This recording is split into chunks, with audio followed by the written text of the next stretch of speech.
एक गांव में मणिधर नाम का किसान अपनी पत्नी सरला के साथ रहता था। उसकी एक बेटी 15 साल की मायरा थी जो काफी होशियार थी। किसान की मेहनत से जो आमदनी होती उससे बेटी की पढ़ाई और घर में ही खर्च हो जाती थी।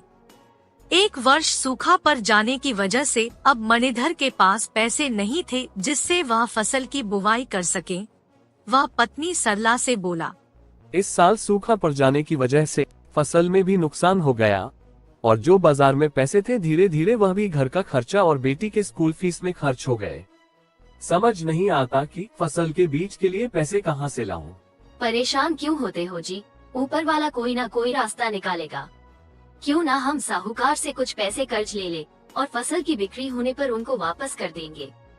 सरला की बात से मणिधर सहमत हुआ और वह साहूकार के पास गया।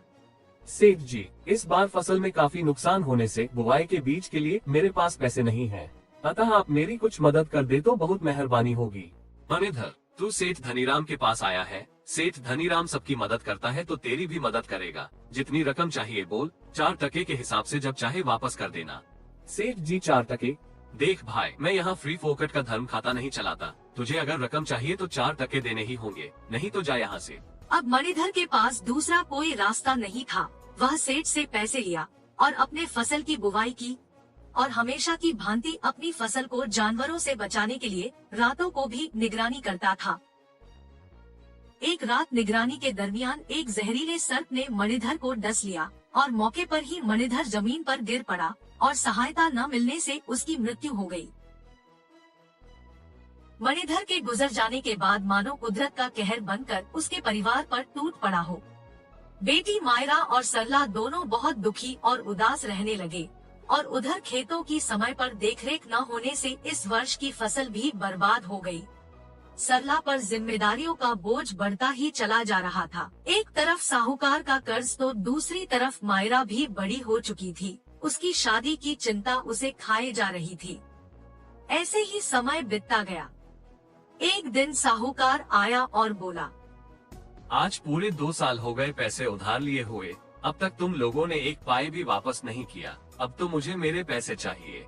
सेठ की ऐसी बातें सुन सरला बहुत परेशान होती है और बोलती है, सेठ जी, मुझे कुछ दिन का और समय दे, मैं आपकी पूरी कर्ज चुका दूंगी। कहाँ से चुका दोगी? पैसे आसमान से बरसेंगे क्या? सरला, मैं तुम्हारी मजबूरी समझता हूँ, इसलिए तुम्हारी मदद करने मैं तुम्हारे पास आया हूँ। कैसी मदद सेठ जी? तुम्हारे पति के गुजरने के बाद अब घर चलाने के साथ साथ मुझसे लिया हुआ कर्ज और बेटी की शादी की जिम्मेदारी तुम कैसे पूरे कर सकोगी? मेरे पास एक रास्ता है जिससे तुम इन सारी जिम्मेदारियों से मुक्त हो सकती हो। अपनी बेटी की शादी मुझसे कर दो तो मैं अपना पैसा भूल जाऊंगा और तुम अपनी बेटी की जिम्मेदारी भूल जाओ। यह आप क्या कह रहे हैं सेठ जी? देखो, तुम्हारे पास 2 रास्ते हैं। मेरे पैसे सूद समेत वापस कर दो या तो अपनी बेटी के ब्याह मुझसे कर दो। इतना सुन सरला सेठ के अंदर चल रहे काले खोट को समझ जाती है। हे भगवान, ये कैसी परीक्षा ले रहे हो मुझसे? चलो एक प्रस्ताव रखता हूँ तुम्हारे सामने, हो सकता है भगवान तुम्हारी मदद कर दे। एक थैली में 2 कंकड़ रखता हूँ, एक काला और दूसरा सफेद। थैले से तुम्हारी बेटी को एक कंकड़ निकालनी होगी। अगर वो सफेद कंकड़ निकालती है तो तुम्हारा कर्ज माफ कर दूंगा, और यदि काली कंकड़ निकालती है तो तुम्हारी बेटी को मुझसे शादी करनी होगी, और यदि कंकड़ निकालने से वह मना करती है तो तुम लोग को ये गांव छोड़कर जाना होगा। सेठ की ये प्रस्ताव सुनते ही बेटी मायरा सेठ की सारी चालाकी समझ जाती है। मुझे आपका प्रस्ताव मंजूर है, लेकिन मुझे एक दिन का समय दीजिए। मैं चाहती हूँ कि इस प्रस्ताव का निर्णय पंच के सामने हो। इतना सुन सेठ हामी में सिर हिलाया और चला गया। सेठ के जाने के बाद सरला बोली, बेटी, यह क्या किया तुमने? उसका कपट भरा प्रस्ताव तुमने स्वीकार कर लिया। माँ, इसके अलावा हमारे पास कोई रास्ता भी तो नहीं था, और अगर हम समस्या से भागेंगे तो समस्या और बढ़ेगी। इससे अच्छा